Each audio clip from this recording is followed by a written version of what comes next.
aumentarla poniéndole bolos de destroza al 50, o sea, se lo pones en la misma venoclisis, o sea, lo metes en la botella, pues. O sea, de que la destroza en agua al 50 les aporta 25 gramos por cada envase, pues. Entonces, si le ponen dos envases serían 50 gramos. En una venoclisis de 1000 de destroza en agua al 10, que les está aportando alrededor de 100 gramos por cada litro, le estarían pasando 150 gramos de glucosa. Entonces, destroza en agua al 5, 50 por cada litro, destroza en agua al 10, 100 por cada litro, y los bolos que la gente le manda a poner a los pacientes cuando hacen hipoglicemia es que destrocen agua al 50, ese tiene 25 gramos por cada vial, por así decirlo. O sea, eso es importante que lo monitoricen, igual que la hipocalemia, hipomagnesemia y la hipofosfatemia. Entonces ya en el manejo de las complicaciones, el manejo hemodinámico, ya eso se ve en cuidados intensivos, hay disminución de la resistencia vascular sistémica que conlleva entonces a disminución del intravascular y por ende genera una disminución en la presión arterial, y ya la reanimación con líquidos va a depender también del estado del paciente, ¿no? Solución salina normal o la media normal, más bicarbonato si el paciente está acidótico, y añadir destroza entonces si el paciente tiene hipoglicemia. Es importante evitar la sobrehidratación, porque acuérdense que los pacientes con falla hepática tienen edema cerebral, tienen hipertensión intracraniana a partir del grado 2. Entonces, eso es muy importante. Entonces, el uso de vasopresores, porque obviamente ustedes no quieren que el riñón sufra y que el cerebro tampoco sufra, entonces necesitan mantener una perfusión adecuada, y para mantener una perfusión adecuada necesitan mantener una presión arterial media más o menos entre 65 y 75 milímetros de mercurio. Y la presión de perfusión cerebral se debe mantener entre 50 y 60 milímetros de mercurio. Y para eso entonces con norepinefrina o vasopresina. Y ya la hidrocortisona depende, ¿no? El uso razonable, y va a depender también del contexto del paciente. Si es un paciente que está en un shock séptico refractario, ya entonces usaría la hidrocortisona. En cuanto a la prevención de sangrado, obviamente el INR no es útil para determinar el riesgo de sangrado. Esa es otra cosa que es muy importante. Hay veces que uno piensa que los pacientes cirróticos, porque tienen un INR prolongado, o pacientes con falla hepática tienen un INR prolongado, van a tener riesgo de sangrado. Entonces ahí lo que hay que hacer es hacerle un trombolastograma y ver realmente cuáles son los factores de coagulación que están alterados, o sea, que están disminuidos. Porque acuérdense que a nivel hepático no solamente están los factores dependientes de vitamina K, sino también están la proteína C y la proteína S. Y la proteína C y la proteína S tienen un efecto obviamente anticoagulante. Entonces, si tienes un hígado afectado, la proteína C y S se van a volver trombóticas. Entonces, por un lado tienes el grado de trombosis por la acción de la proteína C y la S, y por el otro lado tienes el riesgo de sangrado porque obviamente no tienes factores de coagulación, que son los factores dependientes de vitamina K. Entonces, profilaxis con el plasma no está indicado, y profilaxis para úlceras de estrés, ya si el paciente tiene datos de un sangrado gastrointestinal, que sería en el contexto más común, ¿no? Ya la vigilancia y la prevención de infecciones, si hay mayor riesgo de sepsis en pacientes que ingresan por una afección de tracto respiratorio, urinario o a nivel hematológico. El único dato que puede ser es el empeoramiento de la encefalopatía, y realizar obviamente los hemocultivos, urocultivos, o sea, pancultivarlo. Ya esto es manejo de un paciente que está en intensivo. Y en cuanto a la citis, obviamente estudiar la parte del líquido acítico. Entonces, este fue un estudio que se hizo que evaluaban las complicaciones y el uso de antibiótico profiláctico, más o menos en 1.551 pacientes, donde la incidencia de sepsis era del 13% y se le había aplicado antibiótico profiláctico y la mortalidad fue del 30%. En cambio, los que no usaron antibiótico profiláctico, la incidencia de sepsis fue del 16% y la mortalidad fue básicamente igual. O sea que realmente usar un antibiótico de forma profiláctica no estaría indicado. Entonces, ya el manejo de las complicaciones por la cobertura de sepsis, evitar entonces los antibióticos hepatotóxicos y nefrotóxicos. Díganme un grupo de antibióticos nefrotóxicos.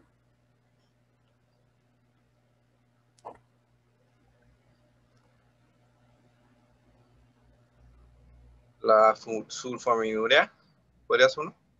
No, acuérdate que dije antibiótico. ¿Las penicilinas? Perdón. No. Las penicilinas no te causan nefrotoxicidad. ¿Se acuerdan en la clase de lesión renal que hablábamos de la nefritis tubular intersticial? ¿Cuál era el grupo de antibióticos que yo les dije que eran nefro y ototóxicos? ¿Las sulfas? No. Aminoglicósidos. Los aminoglicósidos. Los aminoglicósidos son nefro y ototóxicos, entonces los aminoglicósidos hay que evitarlos. Recomendable usar obviamente entonces la piperacilina tazobactam, que es un tipo de penicilina, y la fluoroquinolona. Ejemplo de fluoroquinolona.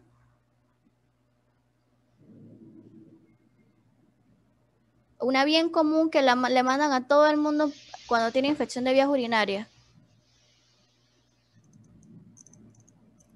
La ceftriaxona. No, la ceftriaxona es una cefalosporina. Ciprofloxacina. Sí, cipro, alevo.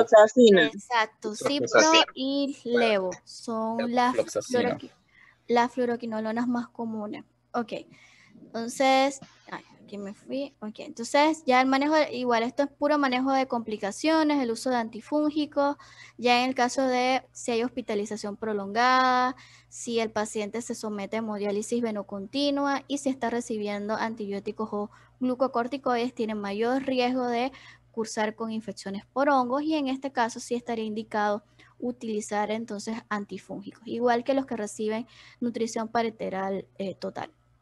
Ya el apoyo nutricional, que sea de inicio temprano, previene el catabolismo proteico y gastrointestinal y disminuye entonces el riesgo de hemorragia.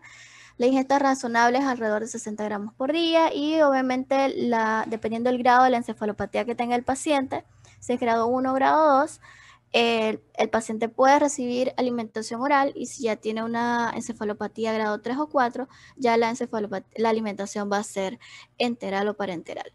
¿Tienen alguna pregunta con respecto a la parte de falla hepática aguda?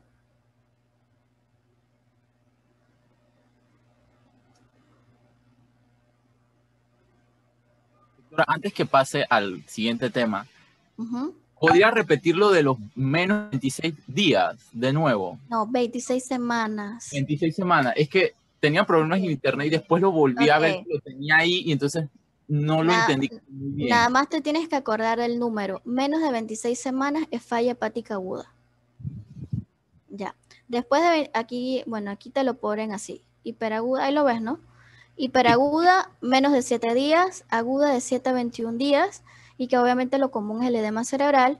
Subaguda ya es más de 21 días, pero menos de 26 semanas. Pero la definición de falla hepática aguda es la lesión hepática que se acompaña de encefalopatía, INR arriba de 1.5, en menos de, y obviamente alteración de las transaminasas e hipoglicemia, en menos de 26 semanas. Entonces, si yo les pregunto en el examen, definición de falla hepática aguda, y les pongo INR arriba de 1.5, alteración del INR arriba de, bueno, ya les dije, menos de 26 semanas, INR arriba de 1.5, que tenga bilirrubinas y las transaminasas alteradas y que tenga hipoglicemia el paciente, todo eso entran dentro de la definición de falla hepática aguda. Si yo les pongo un caso clínico y les digo que el tiempo es más de 26 semanas, ya eso puede entrar en subagudo o crónico y eso no es el tema. ¿Okay? Pero lo principal aquí es el número de menos de 26 semanas. Es agudo, falla hepática aguda. Si yo les pregunto hiperaguda, ya obviamente es menos de 7 días y aguda entra de entre 7 a 21 días. Aquí lo ponen como subaguda, pero en general, si lo agrupamos, es menos de 26 semanas, es la aguda, falla hepática aguda. El número clave es 26, menos de 26. Y mayor de 21 días. Eso es si lo clasificas por hiperaguda, aguda o subaguda. Digamos que si está entre 21 y 26 semanas, puede ser un fallo subagudo, pero entra dentro, es como si fuera una subclasificación. La clasificación global es falla hepática aguda, ¿no? En general, es menos de 26 semanas si lo clasifican en menos de 26 o más de 26. Pero si yo hago una subclasificación de la misma falla hepática aguda dentro de esas 26 semanas, es hiperaguda menos de 7 días, aguda de 7 a 21 y subaguda, entonces mayor de 21 pero menos de 26. Entra en este rango, 21 días a 26 semanas. O sea, no se enreden porque no es lo mismo. O sea, no es la misma definición. La definición engloba en general menos de 26 semanas. Si yo hago una subclasificación, entonces sería hiperaguda, aguda y subaguda.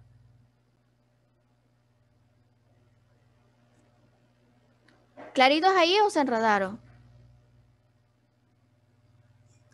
Al final no les voy a preguntar la clasificación esta porque sé que se van a enredar. Así que al final, acuérdense nada más menos de 26 semanas.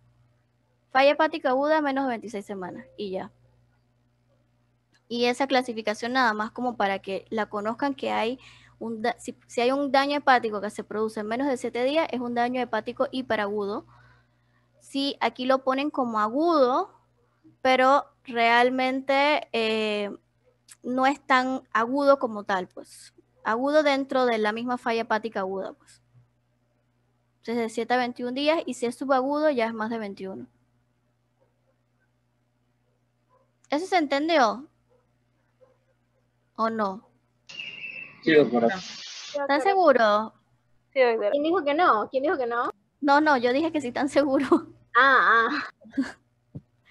No, es que si alguien dijo que no, para que lo No. explique de nuevo. Exacto.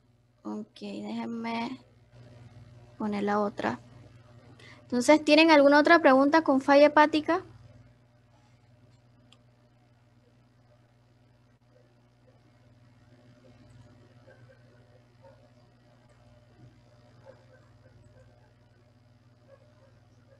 Ok, esta es un poquito extensa.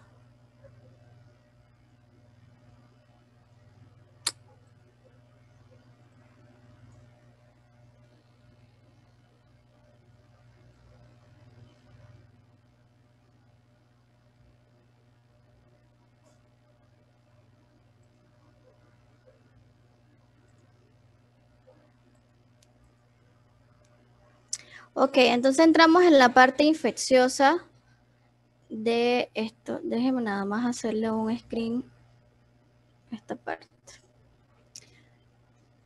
Ok, entonces el absceso hepático y colitis amebiana.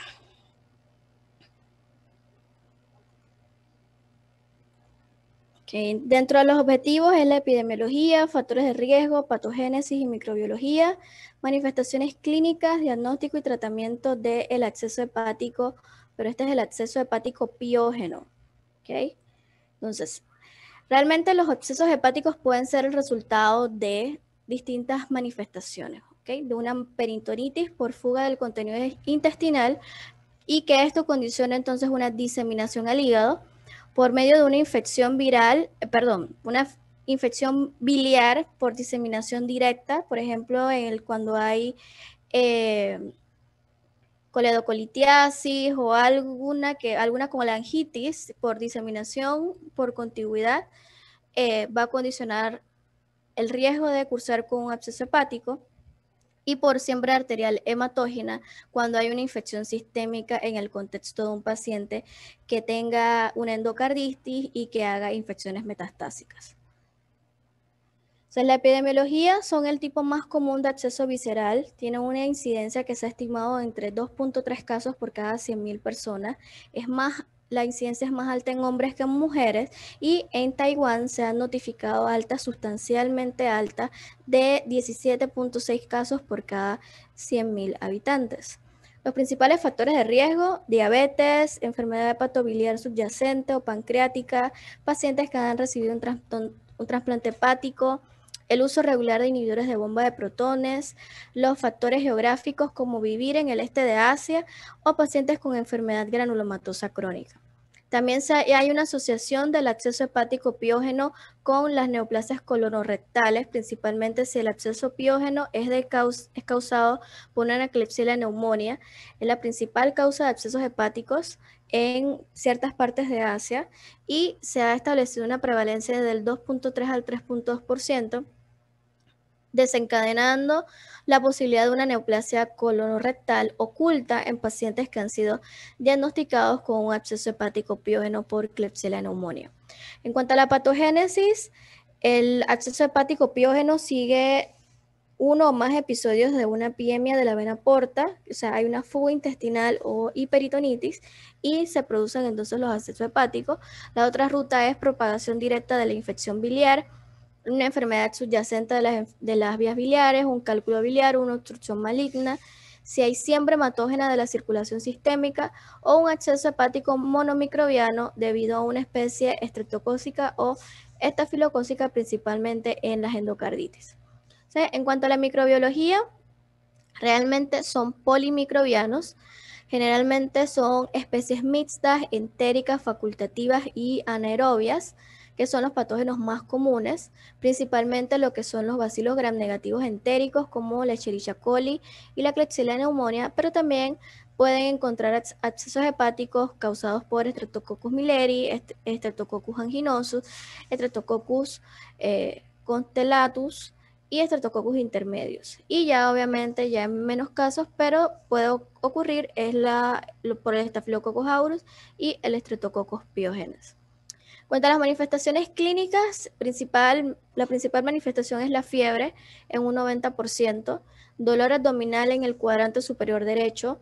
Generalmente hay sensibilidad al rebote y sensibilidad al balanceo, es decir, que ustedes le mueven un poco la barriga al paciente y le duele el abdomen. La hepatomegalia en el 50% de los pacientes, y es una hepatomegalia dolorosa, donde le duele a nivel del cuadrante superior derecho y se acompaña de ictericia. El paciente también puede tener náuseas, vómitos, anorexia, pérdida de peso y malestar general. En cuanto a los hallazgos del laboratorio, va a haber elevación de las bilirrubinas, de las enzimas hepáticas, la fosfatasa alcalina, leucocitosis, hipoalbuminemia, anemia, y ya en las imágenes de tórax, depende el tamaño del absceso, puede condicionar una elevación del hemidiafragma derecho o un infiltrado basilar derecho con un derrame pleural derecho entre el 25 al 35% de los casos. Las principales complicaciones es la ruptura del absceso, y ya si el absceso tiene más de 6 centímetros y coexiste la cirrosis, son los principales factores de riesgo para que el absceso se rompa, siendo la mayoría de las rupturas perihepáticas y que se van hacia el espacio pleural, que entonces hacen una neumonía. Entonces, en cuanto al diagnóstico, realmente la posibilidad de un absceso hepático piógeno va a aumentar cuando se identifican una o más lesiones hepáticas que ocupan espacio documentadas por las imágenes, ya sea por ultrasonido o por tomografía. Y esto no se les debe olvidar, las características que deberían impulsar a la obtención de imágenes del hígado incluyen que el paciente tenga fiebre, junto con 2 o más de los siguientes: dolor en el cuadrante superior derecho, que tenga las transaminasas elevadas y la hiperbilirrubinemia. O sea, esto es lo más importante. Ustedes tienen un paciente que tiene fiebre, tiene dolor en hipocondrio derecho y tiene bilirrubina y transaminasas elevadas, piensen en que puede tener un absceso hepático y es mandatorio que ustedes le hagan un estudio de imagen, ya sea un ultrasonido o una tomografía. O sea, las imágenes abdominales también son apropiadas para evaluar la fiebre, ya en caso tal de que ustedes hayan buscado por todos lados y aún no determinen la causa de la fiebre, como la fiebre O por D, en ese contexto ustedes están obligados a hacerles un estudio de imagen para determinar la presencia de abscesos hepáticos y obviamente obtener los homocultivos antes de iniciar la antibioterapia empírica. Entonces, se puede establecer definitivamente una lesión hepática con las imágenes que es purulenta en la aspiración y tiene bacterias identificadas en la tensión gram o cultivo del material aspirado a drenaje, es lo que va a ser entonces el diagnóstico. Y si se aísla una especie estreptocócica o estafilocócica, entonces buscar por endocarditis infecciosa. Entonces, las pruebas de laboratorio, principalmente los hemocultivos, que generalmente son positivos en el 50% de los casos, y las pruebas serológicas, principalmente si ustedes están sospechando la presencia de un absceso hepático a mediano, entonces se debería hacer la serología por entamoeba histolítica o simplemente buscarla, mandarle un examen de heces y pedir en el laboratorio entonces un análisis general y enfocar en que busquen quistes de entamoeba histolítica. Entonces, obviamente cuando sospechen de entamoeba histolítica es porque hay factores de riesgo epidemiológicos de que el paciente pueda cursar con un absceso amebiano, ¿no? Entonces, principalmente los países africanos, India, México, nosotros aquí en Panamá, o sea, partes de América Central y del Sur, tienen una alta incidencia de absceso amebiano. Principalmente en México hay mucho absceso amebiano.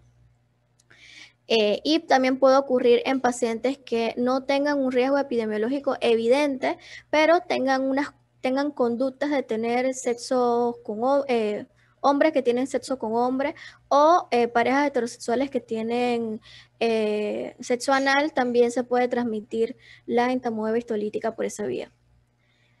Otras pruebas de laboratorio, o sea, los básicos, el hemograma, los electrolitos, el nitrógeno de urea, la creatinina y las enzimas hepáticas de los niveles de bilirrubina.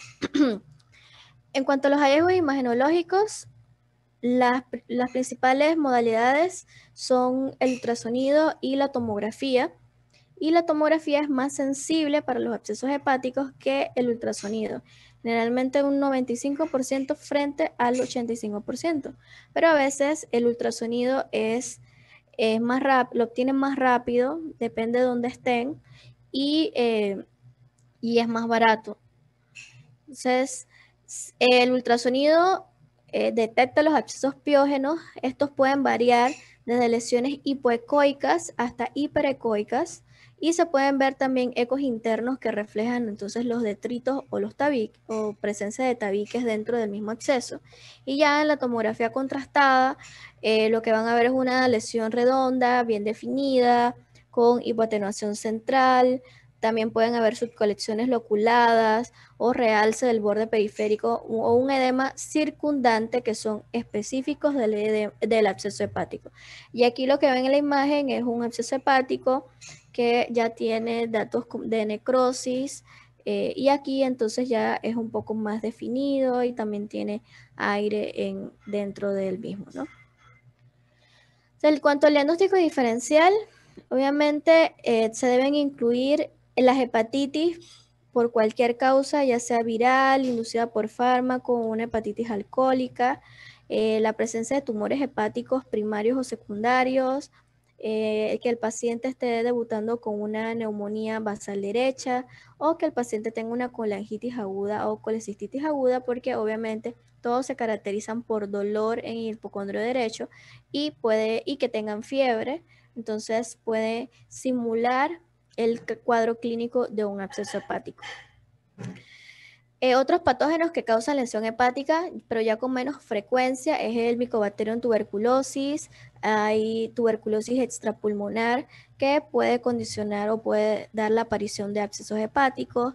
La Burkholderia pseudomallei, que principalmente es la causante de la amiloidosis, pero eso se ve más en países del sur de Asia, que incluyen también India y China, y se da principalmente porque allá hay poblaciones que consumen alimentos extraídos de la basura.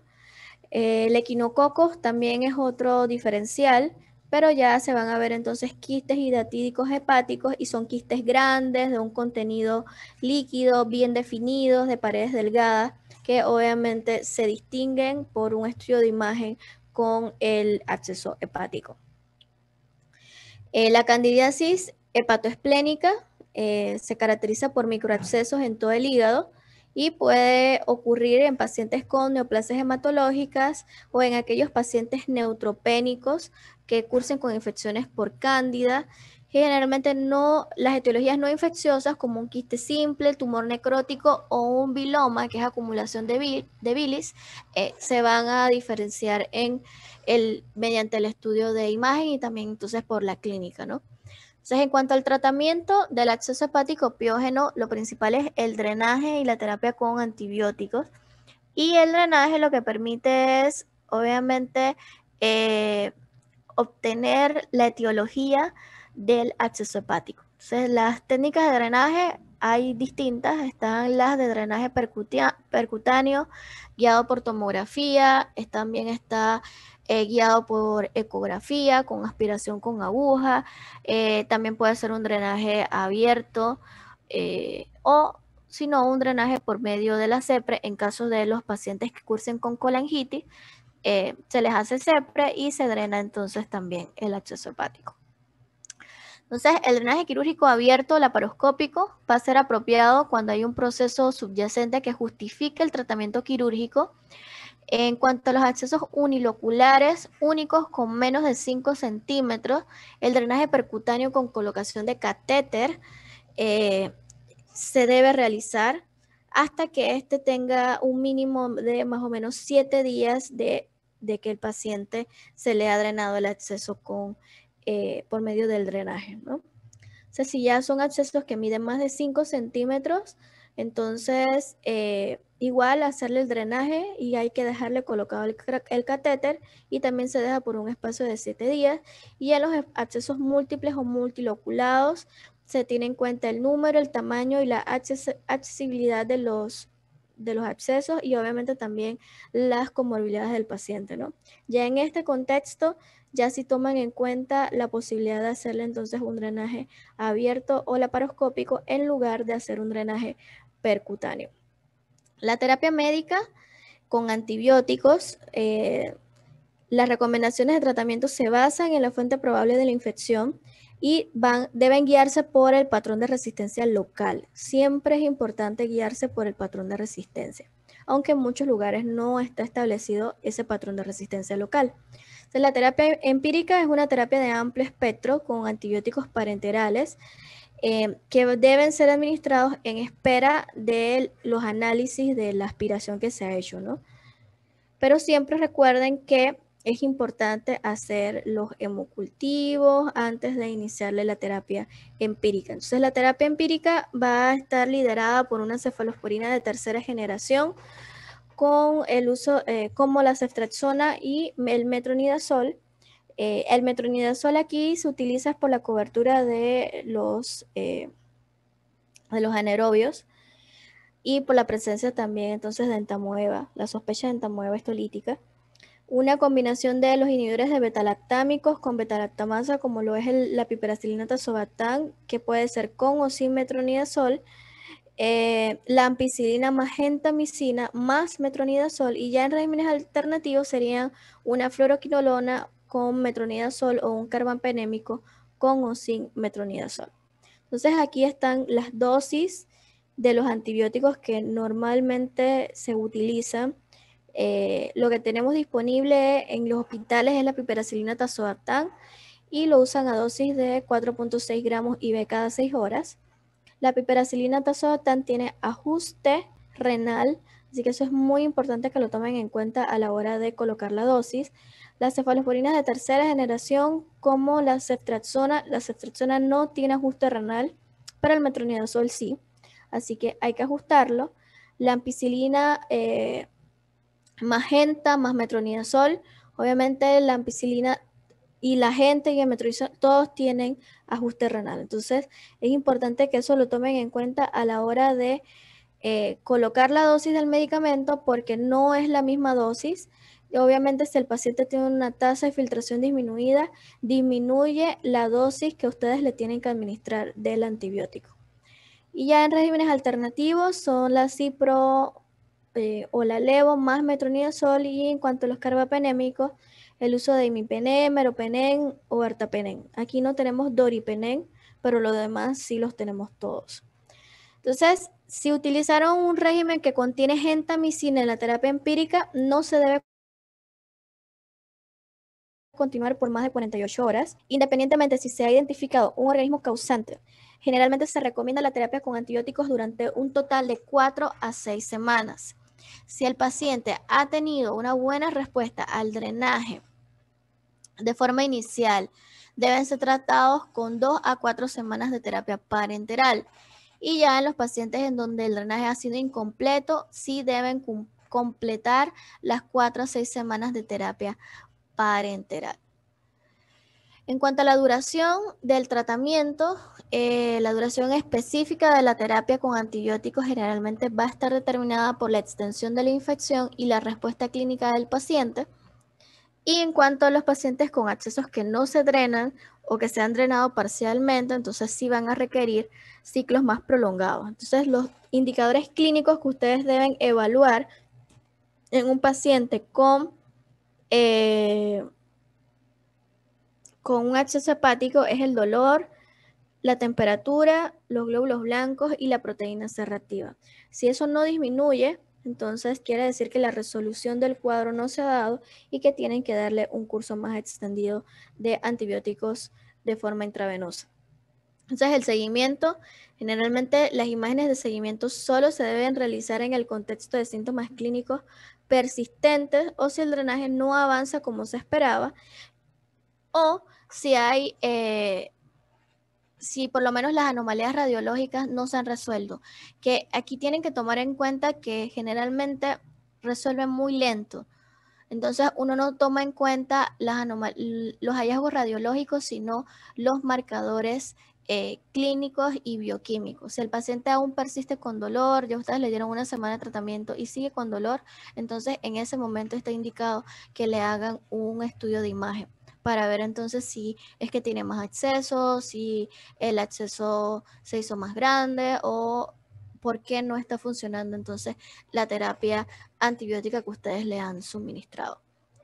Son los pacientes que tienen síntomas clínicos persistentes después de un intento de drenaje y con terapia con antibióticos, entonces se justifica reevaluar para repetir entonces el drenaje. Ahí lo van a hacer con las imágenes, con una tomografía principalmente, y entonces se consulta nuevamente con cirugía para entonces repetir el drenaje, la colocación del drenaje, o que lo verifiquen porque probablemente se tapa si el contenido, si es una pus muy espesa o si tiene detritos o algo, puede hacer que el drenaje se tape y que entonces no disminuya entonces el absceso hepático.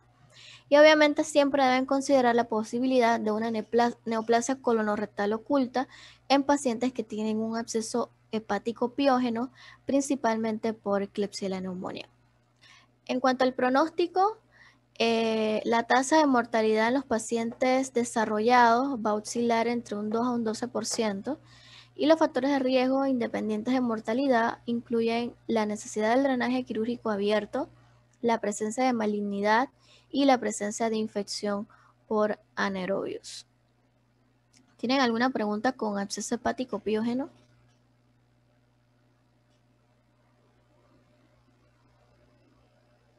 Con respecto a la clínica, es bastante parecida a la de la colecistitis aguda. No hay forma de diferenciarlo, la fiebre es más alta o No, la verdad que ahí lo que tienes que, lo que te manda lo que hace la diferencia es el estudio de imagen. Porque por clínica es muy difícil que lo puedas diferenciar. El paciente con colecistitis te va a tener fiebre, dolor, puede tener náuseas, vómitos, malestar general, y el paciente con absceso hepático también puede tener lo mismo. Entonces ahí lo que te hace la diferencia es que le hagas el ultrasonido. Ya. Listo, gracias. ¿Alguien más tiene alguna duda o algo?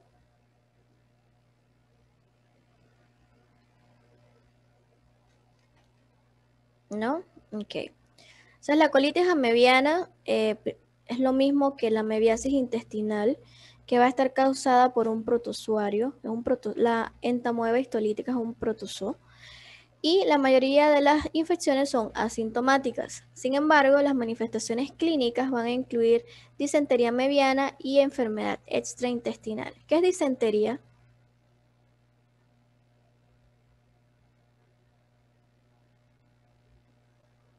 Ana, ¿estás ahí? Ana no está. Whitney. Sí, estoy, solo que ¿Estás? venía del baño. Ok. Disculpe. Ok.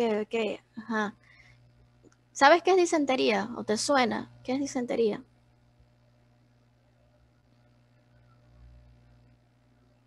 ¿O alguien que sepa qué es disentería? ¿Nunca han escuchado disentería amebiana? Es la diarrea Sí, con esa es infecciones sanguinolentas. Ajá, sanguinolenta. diarrea sanguinolenta. Entonces eso es disentería amebiana. Y obviamente, bueno, la enfermedad extraintestinal, que entonces ahora van a ver cuáles son las manifestaciones de la enfermedad extraintestinal. Entonces, en todo el mundo, aproximadamente 50 millones de personas desarrollan una colitis o enfermedades extraintestinales a causa de las amebas y con más de 100.000 muertes al año. Entonces, hay 4 especies de amebas intestinales con características morfológicas idénticas, como lo son la entamoeba histolítica, la entamoeba dispar, que esas son las más comunes que probablemente se encuentren acá en Panamá. Ya la Moscoveski y la Bangladeshi, eso nunca las he visto.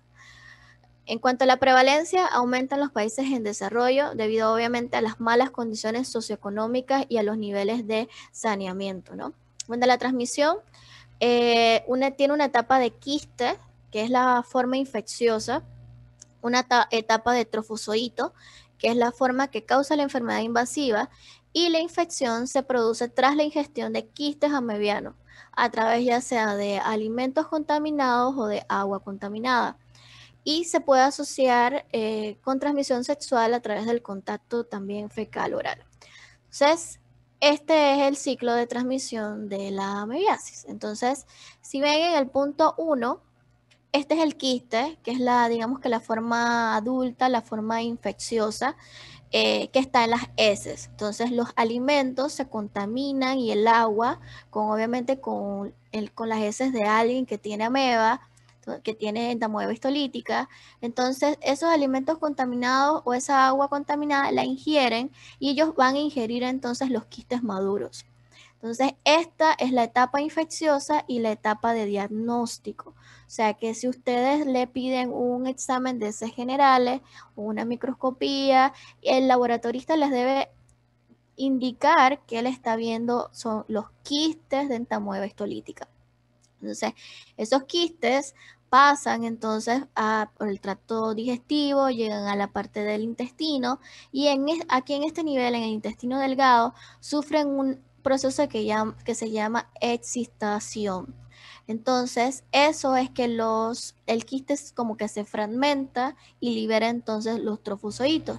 Y los trofozoitos pasan entonces al intestino grueso. En el intestino grueso en donde ellos digamos que hacen una diseminación extraintestinal y pueden causar entonces manifestaciones a nivel hepático, que sería el absceso amebiano, el exceso hepático amebiano, a nivel pulmonar, que causan infecciones pleuropulmonares, a nivel del sistema nervioso central, que causan abscesos cerebrales, y ya después de que el trofozoito pudo haber infectado, también lo que hace es que se excreta en heces y sigue entonces el mismo ciclo. Entonces, esto es importante que sepan cómo se da la transmisión, que la forma infectante es el quiste maduro y la forma en cómo se transmite es por medio ya del trofozoito en las heces. ¿Eso se entendió? ¿Quedó claro? Igual Sí, ya profe. después ustedes con calma igual lo ven y lo internalizan.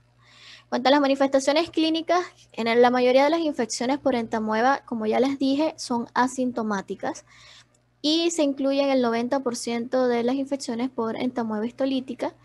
En general se considera que la entamoeba dispar no es patógena, o sea que no deberían de tratarla.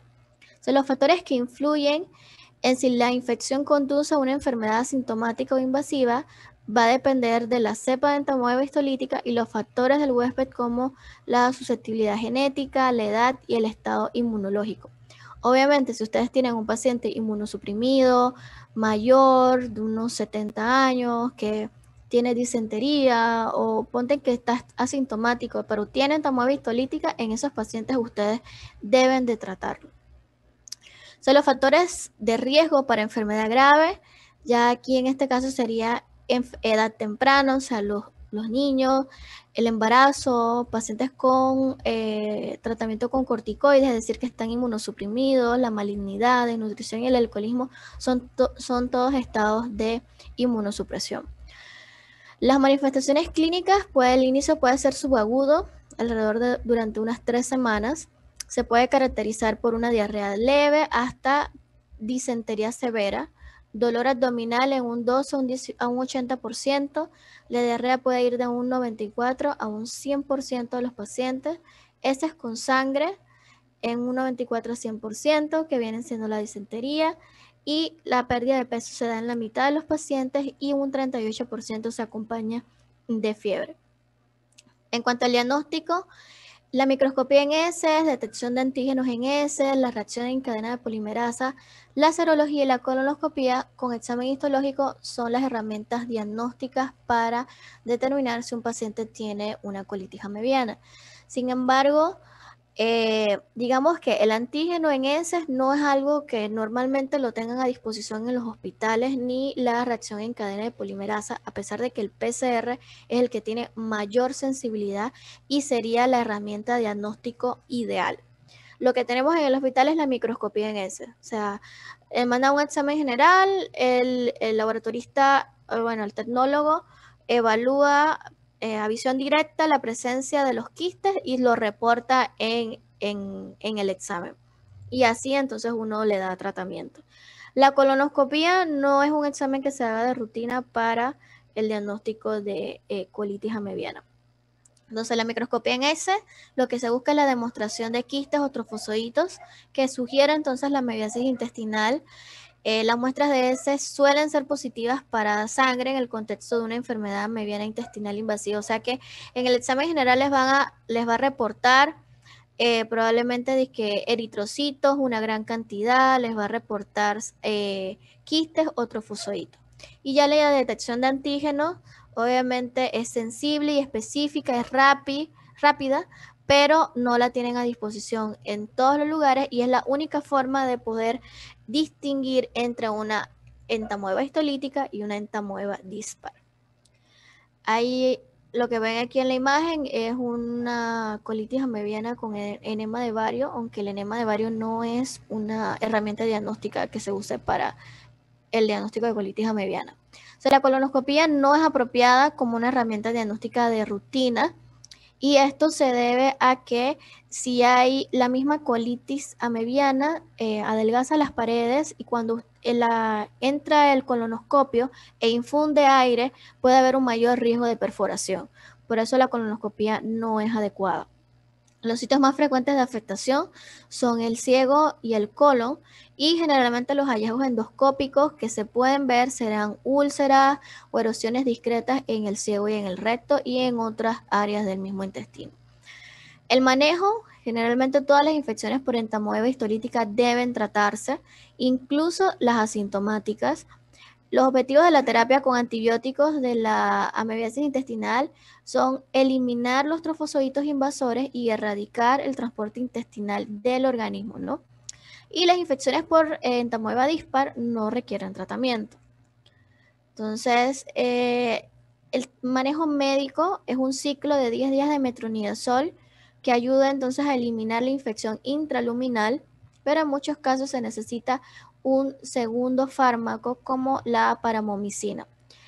Los pacientes que son asintomáticos con entamoeba histolítica se debe tratar con un agente intraluminal solo, que en ese caso sería la paramomicina, y las dosis de metronidazol van de 500 a 750 por vía oral 3 veces al día durante 7 a 10 días en adultos.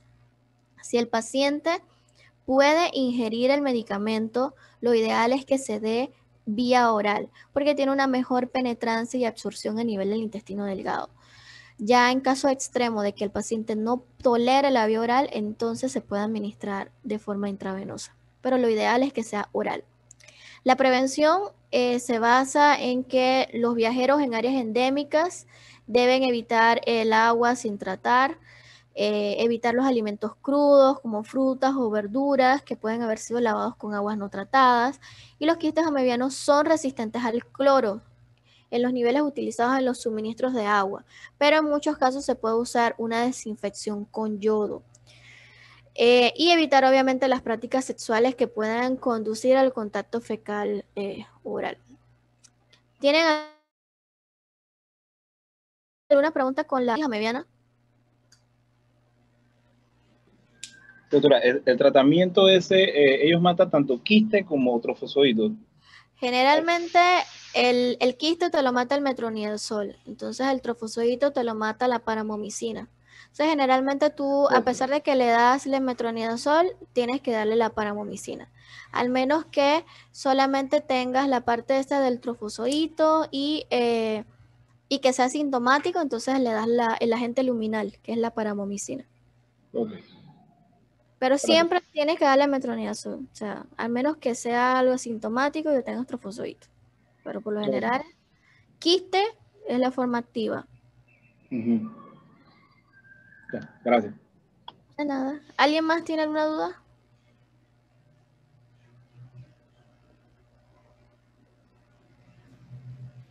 ¿Nadie?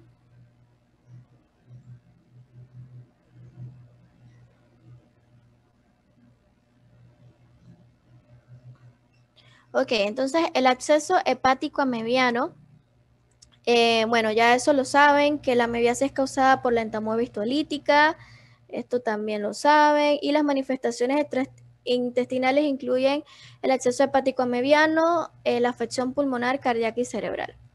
Generalmente afecta de 7 veces más común en los hombres adultos que en otros grupos demográficos y se presenta en la 4ª y 5ª década de la vida.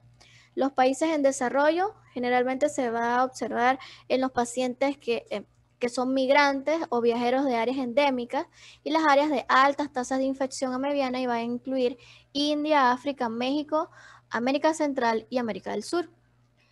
La amebiasis es relativamente poco frecuente entre los viajeros a corto plazo, pero los abscesos hepáticos amebianos pueden ocurrir después de exposiciones de viajes tan breves como 4 días.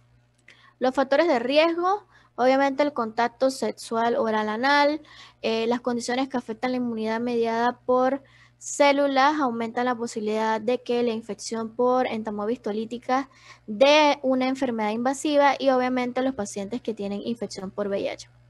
Las manifestaciones clínicas son las personas que regresan de un área endémica, lo pueden manifestar entre 8 a 20 semanas, más o menos alrededor de una media de 12 semanas de haber regresado a un área endémica, pero sin embargo se han descrito intervalos mucho más prolongados de años, hasta incluso décadas, del inicio de las manifestaciones clínicas. Entonces, el absceso amebiano se caracteriza principalmente de 1 a 2 semanas de dolor en cuadrante superior derecho, y el dolor puede atribuirse al epigastrio. La fiebre generalmente es de 38,5 a 39 y los pacientes cursan con hepatomegalia dolorosa. Entonces, si yo les pregunto qué es el signo de Durban, es hepatomegalia dolorosa y dolor en el espacio intercostal. Entonces, eso es característico de los pacientes con absceso hepático amebiano. Otras manifestaciones clínicas son tos, sudoración, malestar general, pérdida de peso, la anorexia, hipo, diarrea y la ictericia en un 10%. Y en cuanto al examen físico, lo que va a revelar es hepatomegalia y sensibilidad puntual sobre el hígado, o sea, dolor cuando ustedes le tocan el hígado, en aproximadamente el 50% de los pacientes. Las complicaciones Al igual que el absceso hepático piógeno, es la ruptura. Cuando el absceso se rompe, se puede ir al peritoneo y provoca entonces una peritonitis, y también se asocian con estados de trombosis de vena hepática o de la vena cava inferior secundarios a un absceso hepático amebiano. Entonces, pacientes con absceso hepático amebiano generalmente tienen leucocitosis sin eosinofilia. Las pruebas de función hepática demuestran una fosfatasa alcalina elevada en un 80%. Las transaminasas hepáticas también pueden estar elevadas. Y la infección colónica localizada puede producir una masa de tejido de granulación que se llama ameboma y puede simular un cáncer de colon. Entonces, los pacientes con ameboma suelen tener una masa palpable dolorosa. Entonces, si ustedes tienen un paciente que ha viajado recientemente a un área endémica y de repente tiene una masa palpable dolorosa, pueden sospechar la presencia entonces de un absceso amebiano o un ameboma. El diagnóstico, obviamente, en el contexto de fiebre, dolor en el cuadrante superior derecho, junto con, obviamente, la epidemiología relevante, que sea residente o que haya migrado desde un área endémica, eso los debe hacer sospechar de probable absceso amebiano. Hallazgos sugestivos de los estudios de imágenes, ya utilizar entonces pruebas serológicas o antigénicas confirmatorias o PCR también ayuda. Se pueden obtener estudios de imagen, ya sea por medio de un ultrasonido o una tomografía, y la ecografía, que es el ultrasonido, suele demostrar una cavidad intrahepática quística. Los abscesos hepáticos amebianos generalmente se encuentran en la parte posterior del lóbulo hepático derecho. Y aquí ven un absceso hepático amebiano, que ven la consistencia quística. Entonces es una masa hipoecoica, redonda, bien definida. En la tomografía lo que van a ver es una masa de baja densidad con un borde realzado periférico, pero la densidad es menor. Entonces, la serología y la detección de anticuerpos, generalmente en el 99% de los pacientes con absceso hepático amebiano van a desarrollar anticuerpos detectables, pero las pruebas serológicas pueden ser negativas en los primeros 7 días. Y en cuanto a los anticuerpos séricos, se detectan entre el 92 a 97% en el momento de la presentación. Entonces, esto es una tabla comparativa en donde se compara el absceso hepático piógeno y el absceso hepático amebiano. Entonces, el piógeno es más común en adultos mayores, el amebiano es más común en adultos jóvenes. En cuanto a la distribución del género, el piógeno es tanto en hombres como mujeres, pero en el absceso amebiano es más común en hombres. En el absceso amebiano hay leucocitosis presente. Bueno, hay desplazamiento a la izquierda del recuento de glóbulos blancos, y en el absceso hepático amebiano generalmente está ausente. Concentración de la bilirrubina sérica puede estar elevada en el piógeno, normal en el amebiano. Y en cuanto a la historia, en cuanto al piógeno, el paciente tiene historia previa de cálculos biliares o tiene factores de riesgo que lo lleven a que desencadene un absceso hepático piógeno, o en el caso de abscesos amebianos, que el paciente tenga exposición a entornos con recursos limitados, es decir, que haya visitado un área endémica. El diagnóstico diferencial es similar al del absceso hepático piógeno, la enfermedad equinocócica y las malignidades.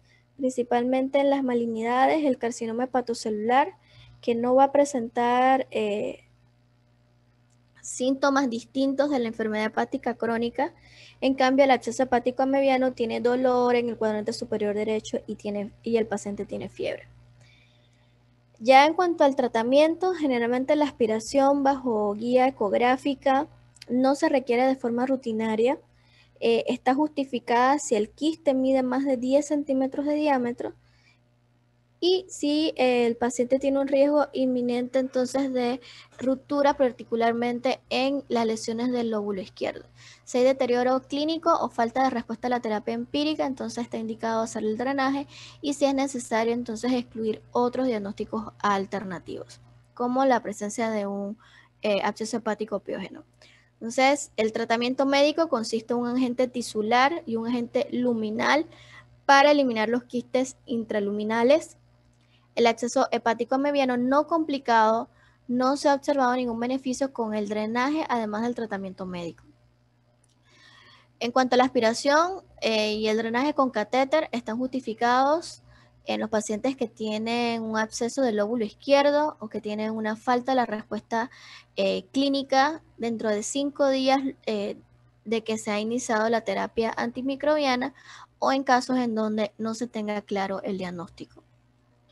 En cuanto a los agentes tisulares, está el metronidazol, que la dosis es de 500 a 750 por vía oral 3 veces al día por 3 a 7 días y tiene una tasa de curación de más del 90%. Una alternativa serían los tinidazoles, y ya otra alternativa que sí tenemos disponible es la nitosuxanida, que es el escapar, normalmente quizás habrán escuchado por ahí.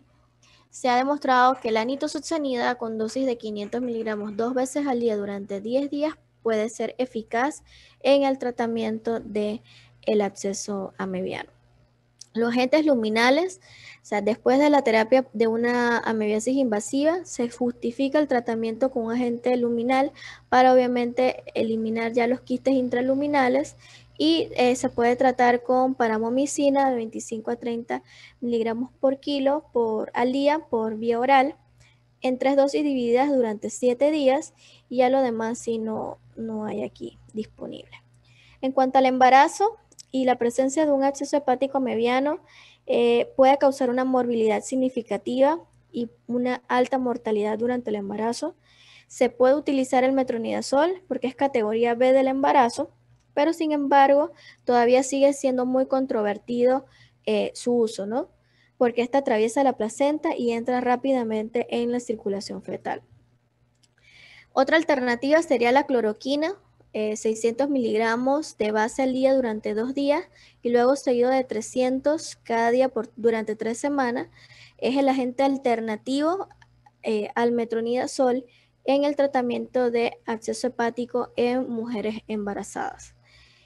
Y las mujeres embarazadas deben recibir también tratamiento con paramomicina para entonces eliminar los quistes intraluminales, que son la forma infectante. Entonces, en cuanto al pronóstico, el absceso hepático mediano no complicado tiene una tasa de mortalidad de menos del 1% si se diagnostica y si se trata a tiempo. Los factores de riesgo independientes van a ser niveles de bilirrubina por arriba de 3.5, la bilirrubina total, albúmina sérica menos de 2, y que tenga el absceso un gran volumen o múltiples abscesos y que el paciente tenga encefalopatía. Eso le da un mayor riesgo de mortalidad. En cuanto a otras manifestaciones extraintestinales como la infección pleuropulmonar, es muy rara. Los principales factores de riesgo que incluyen son la desnutrición, el alcoholismo crónico o una comunicación interauricular. Las manifestaciones incluyen un derrame seroso simpático, ruptura de acceso hepático hacia el espacio pleural, que entonces puede dar lugar a un empiema mediano, que viene siendo una complicación de una neumonía, por así decirlo. Otras manifestaciones son el dolor pleurítico o localizado en el cuadrante superior derecho. La tos puede ser o no productiva, y muchas veces lo que expectoran es material purulento del contenido del absceso mediano. Puede haber hemoptisis, disnea y la presencia de fístula hepatobronquial, en donde el paciente puede expectorar un material necrótico de color marrón, rojizo, como parecido a salsa de anchoa. Eso es característico del paciente con absceso mediano. El diagnóstico se establece mediante las mismas pruebas que se utilizan para diagnosticar los abscesos hepáticos amebianos, y la serología amebiana generalmente es positiva en más del 90%. El tratamiento del derrame pleural se hace por aspirado, o sea, por tubo pleural y cosas así, dependiendo del volumen del derrame, ¿no? Los derrames pleurales drenados se resuelven rápidamente con drenaje y el tratamiento antimicrobiano, obviamente que también consiste en metronidazol 3 veces al día por 7 a 10 días o tinidazol. En algunas ocasiones se justifica el tratamiento también con un agente luminal para eliminar entonces los quistes intraluminales. Ya la infección cardíaca es rara, bastante rara, más rara que la enfermedad pleuropulmonar, la infección pleuropulmonar. Y cuando se produce suele deberse a la ruptura de un absceso hepático en el pericardio y sobre todo en el contexto de abscesos que afectan el lóbulo hepático izquierdo. Son las manifestaciones de dolor torácico intenso, derrame pericárdico, pericarditis aguda, insuficiencia cardíaca o taponamiento pericárdico. ¿Cuál es la triada de Beck, muchacho? ¿Y qué diagnostica?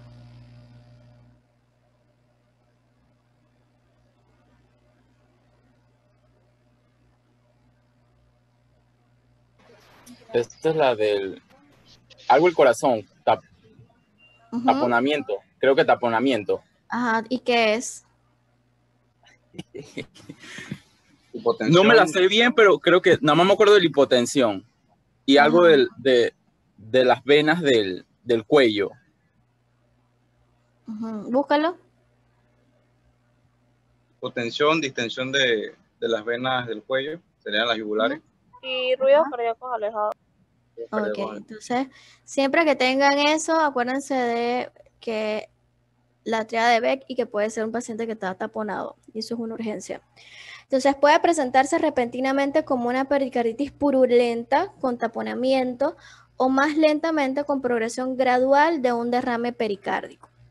Entonces, el absceso cerebral ya es por diseminación hematógena de la infección, se va a caracterizar por aparición repentina de síntomas y una rápida progresión hasta la muerte si no se trata, y los hallazgos de la tomografía cerebral coinciden con focos irregulares sin cápsula o realce circundante.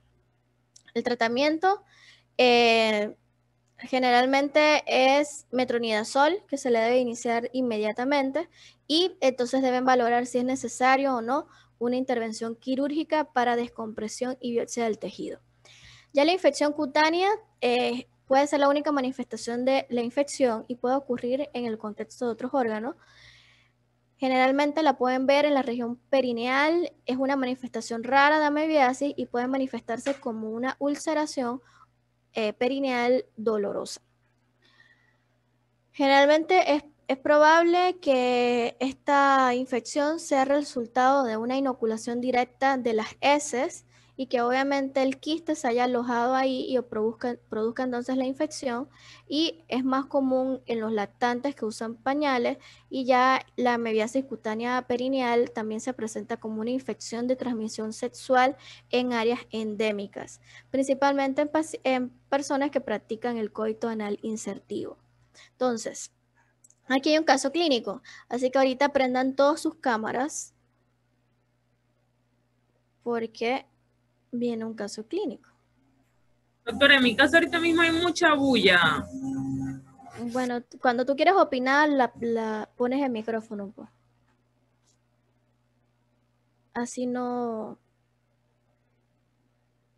En su cámara que uno está todo... Pongan su cámara. Doctora, yo ando toda despelucada. No importa. Así mismo, que activen sus cámaras. Ay, no. Ok, escuchen.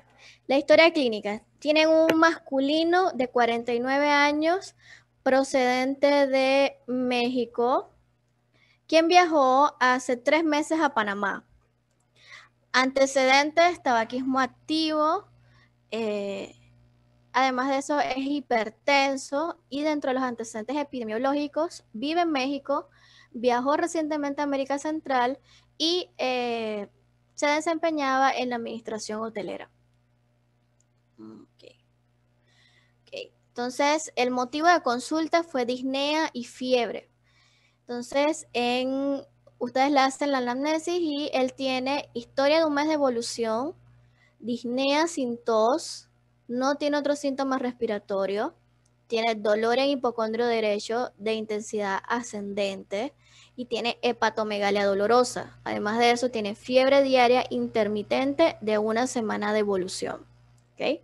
Al examen físico, tiene fiebre, está febril, de 40 grados centígrados, lúcido, euneico, con a nivel cardiopulmonar, tiene ruidos cardíacos rítmicos. Los pulmones, a la ocultación hay disminución de la entrada y salida de aire, principalmente a nivel de la base en el hemitórax derecho, no tiene estertores y satura 96%.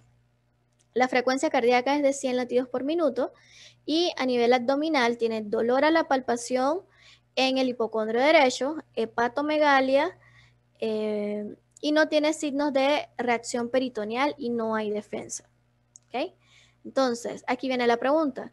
En base a la historia clínica y el examen físico, ¿cuál es su impresión diagnóstica? ¿Qué puede tener el paciente?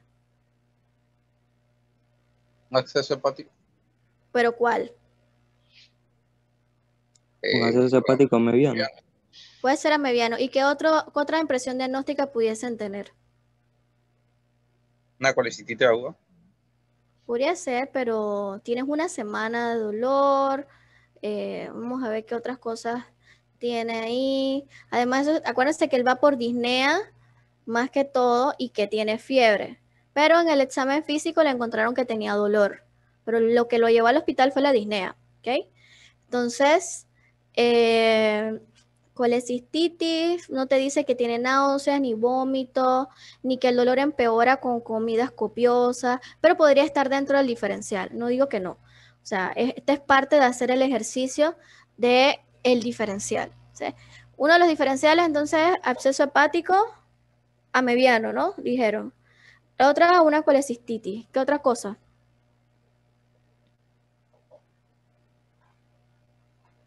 Puede tener. En el contexto de la clase, pues, ¿qué otra cosa puede tener?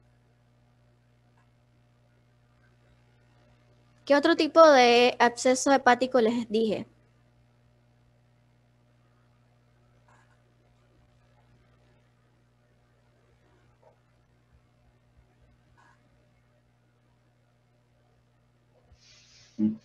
Acuérdense. O sea, el piógeno. Épale, el piógeno. Entonces, el absceso hepático puede ser piógeno o amebiano. Entonces, en el contexto de ese paciente, generalmente esas podrían ser sus impresiones diagnósticas, además de una colecistitis o cualquier otra cosa a nivel abdominal que pudiese estar condicionando la molestia del paciente. Okay. Entonces, eso es en base al examen físico y a la historia. Entonces, ahorita tenemos los paraclínicos. Entonces, en cuanto a los paraclínicos, el paciente tiene hemoglobina en 10, tiene las plaquetas en 497, tiene unos glóbulos blancos en 22.870, los neutrófilos en conteo absoluto 19.840, tiene unos eosinófilos en 114, un PCR elevado en 347, las bilirrubinas totales están en 0.6, fosfatasa alcalina en 308, GGT en 268, TGO, que es la AST, en 460 y la TGP en 376 y la LDH en 370. Le hacen un ultrasonido y el ultrasonido muestra que tiene un hígado aumentado de volumen de forma difusa, tiene una masa heterogénea de contornos lobulados que mide 115 por 102 en el lóbulo derecho sin vascularización. Aquí tienen la radiografía, también le hicieron una radiografía. ¿Qué tiene la radiografía? Bueno, ahí lo están viendo ya, ahí dice, pero ¿qué le ven en la radiografía? ¿Cómo ustedes dan radiología? ¿Sí? Sí. Ah, ok. Sí. Okay. ¿Pero ya lo dieron o lo van a dar? Vimos los principios, porque damos dos principios y después este semestre damos radiología. Ok, o sea que O sea que en 11 van a ver lo patológico y ahorita deberían de ver por lo menos, deberían de saber cuándo una placa está bien tomada. ¿Ok? Entonces, ¿cuáles son las características que debe tener una placa para que ustedes digan que la tomaron bien? Debe haber de 8 a 10 penetrada. espacios intercostales. ¿Cuántos? De 8 a 10. Ajá. De 8 a 10 espacios intercostales. Ok. Ajá. ¿Eso qué te indica? Está bien inspirada. Está bien tomada. Exactamente, que está bien inspirada. Entonces, ahí tienen uno. Ok. Tienen que evaluar que está bien inspirada. Entonces, ¿qué más tienen que ver que la placa esté bien tomada? Tenga La una buena penetrancia. La La penetración. penetración. Ok. Que se vean las apófisis espinosas. Ajá. ¿Cuántas? ¿Cuántas se pueden ver o hasta qué nivel tú la vas a ver para que tú digas, ok, está bien penetrada?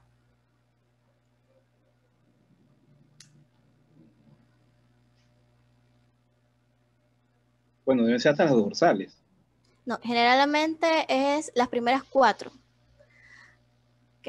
Casi Bueno. las primeras 4 apófisis son las que se tienen que ver.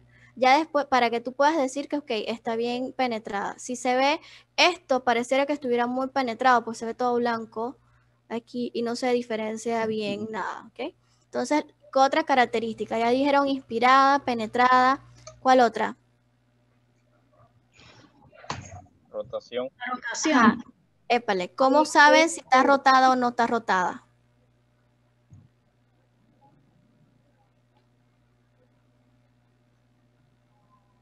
¿Cómo se dan cuenta si la placa está rotada?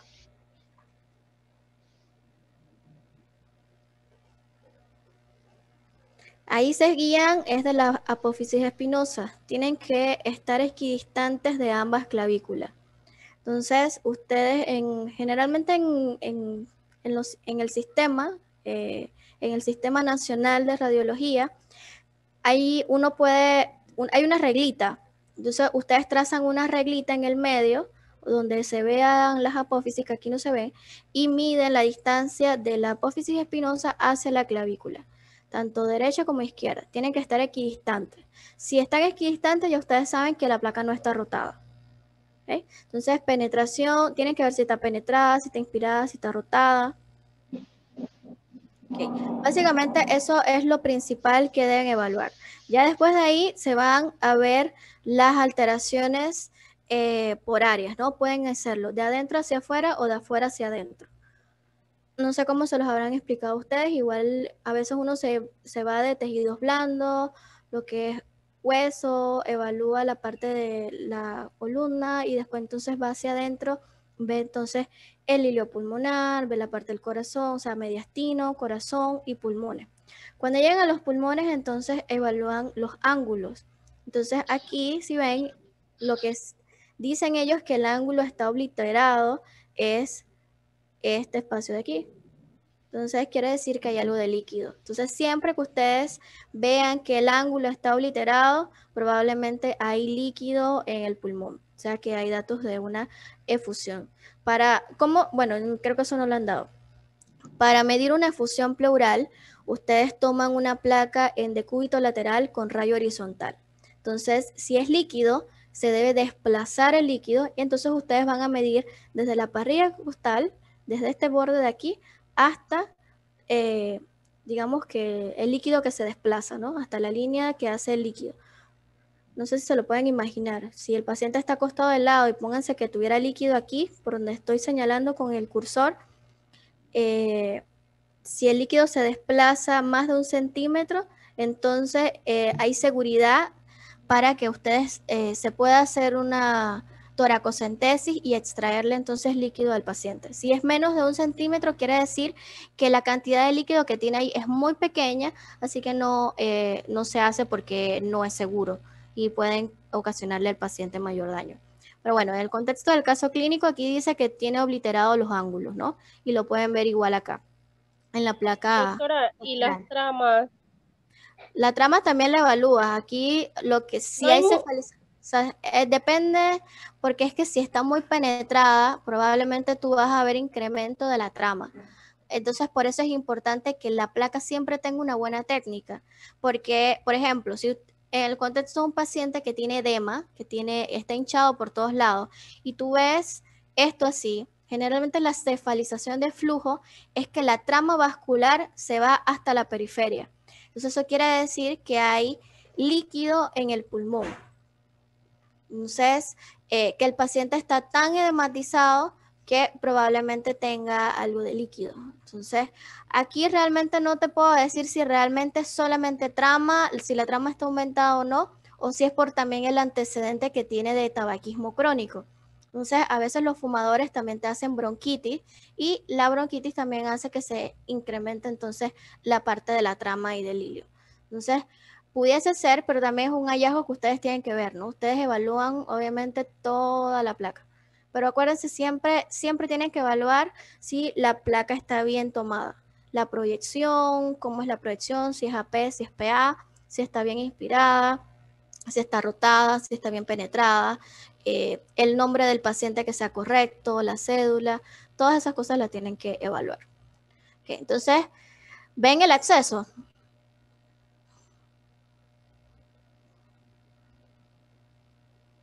Creo que sí, lo que se ve oscuro. Hay un cambio en la El lado atenuación. izquierdo. Ok, se los voy a delimitar. El acceso está aquí. Todo aquí es el acceso. Y la tomografía les dice que mide alrededor de 15 por 12 por 12 centímetros. O sea que es un absceso bien grande. Entonces, ahora que ya han evaluado los laboratorios y los estudios de imagen, ¿cómo van a evaluar al paciente? ¿Qué le quieren hacer? Va a ver cuánto mide. Mide 15 centímetros. 15 por 12 por 12. Pero ustedes aún no saben. Ustedes saben que tiene un absceso hepático, pero todavía no saben cuál es la etiología de ese absceso hepático. Entonces, ¿qué van a hacer? ¿Cómo lo quieren manejar?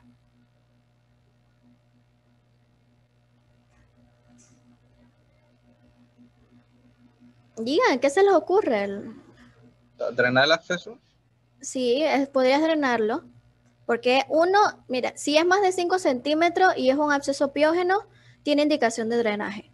Si es un absceso amebiano, igual mide más de 10 centímetros, así que también tiene indicación de drenaje. Pudieses drenarlo. Igual el drenaje te va a ayudar a establecer la etiología si es un absceso piógeno, porque lo puedes mandar a cultivar y puedes determinar entonces cuál es la causa del absceso, ¿no? Y entonces dirigir la terapia, que es lo más importante al final, con el acceso hepático piógeno. Ajá, pero ¿qué más hacen? O sea, ok, lo mandaron a drenar. ¿Le toman cultivos, hemocultivos o no le hemocultivan? Sí, para ver qué tratamiento darle. Sí, cultivo. Ok, lo hemocultivan. ¿Le ponen antibióticos antes o después del hemocultivo? Después. Después sería. Exacto, después del hemocultivo. Siempre es sumamente mandatorio que primero siempre toman el hemocultivo y después le ponen el antibiótico. Es un error que siempre cometemos, que por estar apurados, porque el paciente está séptico, lo que sea, de una vez le trabas el antibiótico y no tomas los cultivos. Cuando vas a tomar los cultivos, ya hay un sesgo porque ya le diste terapia. Entonces puede que no crezca nada. Dime. Ok, le tomé el cultivo, pero mientras está, no sé cuánto demora eso, la verdad, no creo que esté de una vez. No se le da algún tipo de terapia. Exactamente. Los hemocultivos te demoran 5 días. Depende, ¿no? Depende de donde estés. Si estás en un lugar que te lo pueden tirar más pronto, a veces sale antes. Si va creciendo algo, ellos generalmente en las primeras 24 o 48 horas te llaman y te notifican que el doctor va creciendo un bacilo gram negativo. Ya tú sabes si tu terapia que ya debiste haber iniciado va acorde con lo que ellos te reportan. Si tú le iniciaste una cobertura para bacilos gram negativos, ellos te llaman y te dicen, doctor, va creciendo un coco gram positivo. ¿Qué piensas que puede ser? ¿O qué piensan que puede ser? ¿Qué etiología es? ¿Qué bacteria más común? Nada, Escherichia coli. ¿Quién dijo staph? No, gram positivo. Un estafilococo. Exacto, es un staph. Acuérdense Aureus, que un Staphylococcus aureus. Gram positivo, coco, es el staph. ¿Okay? Los gram negativos son bacilos entéricos. O sea, bacilos gram negativos es la E. coli. Entonces, eso no se confundan ahí, porque son las principales etiologías, pero lo que más común es la E. coli, ¿no? E. coli y Klebsiella. Entonces, entonces me dijeron que lo drenan, le toman hemocultivo y le inician antibióticos. ¿Qué antibióticos le van a iniciar?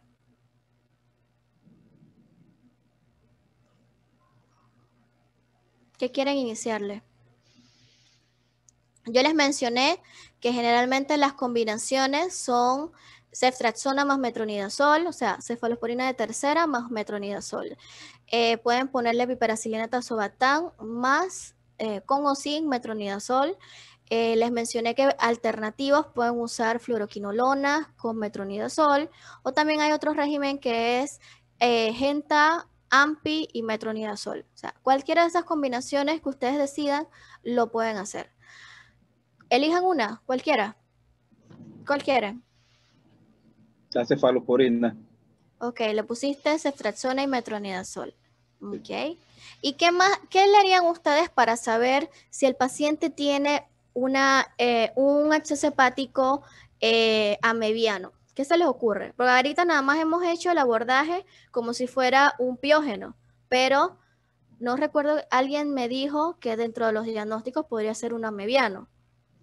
Entonces, ¿qué habría que hacer?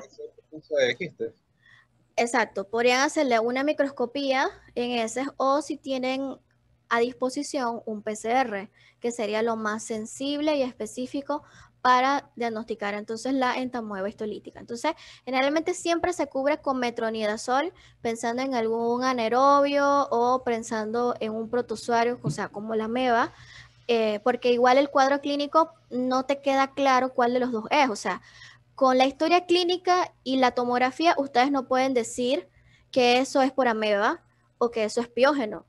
Pueden ser cualquiera de los dos, pueden ser una coinfección, pueden tener los dos, o puede ser amebiano o piógeno, una de ambas. Entonces, tienen siempre que apoyarse con la parte de pedir la microscopía en ese o entonces la serología por entamoeba histolítica.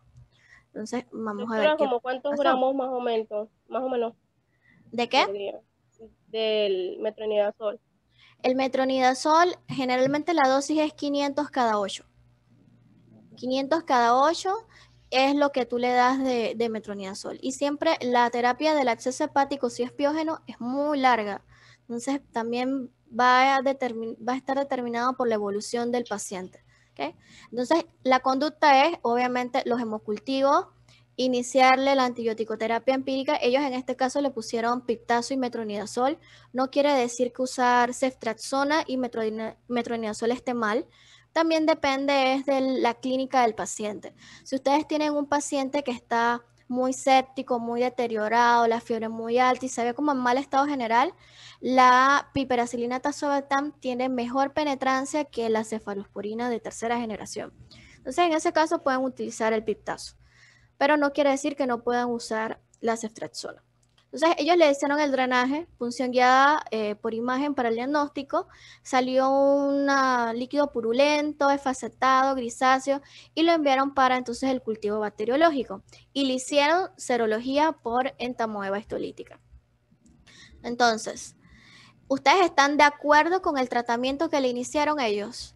Esa es la siguiente pregunta. O sea, ¿están de acuerdo con el tratamiento o hubiesen elegido otra terapéutica?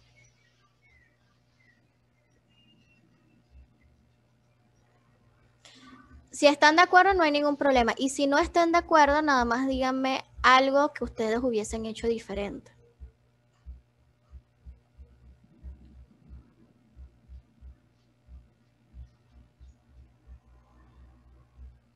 ¿Qué se les ocurre? Yo sí estoy de acuerdo.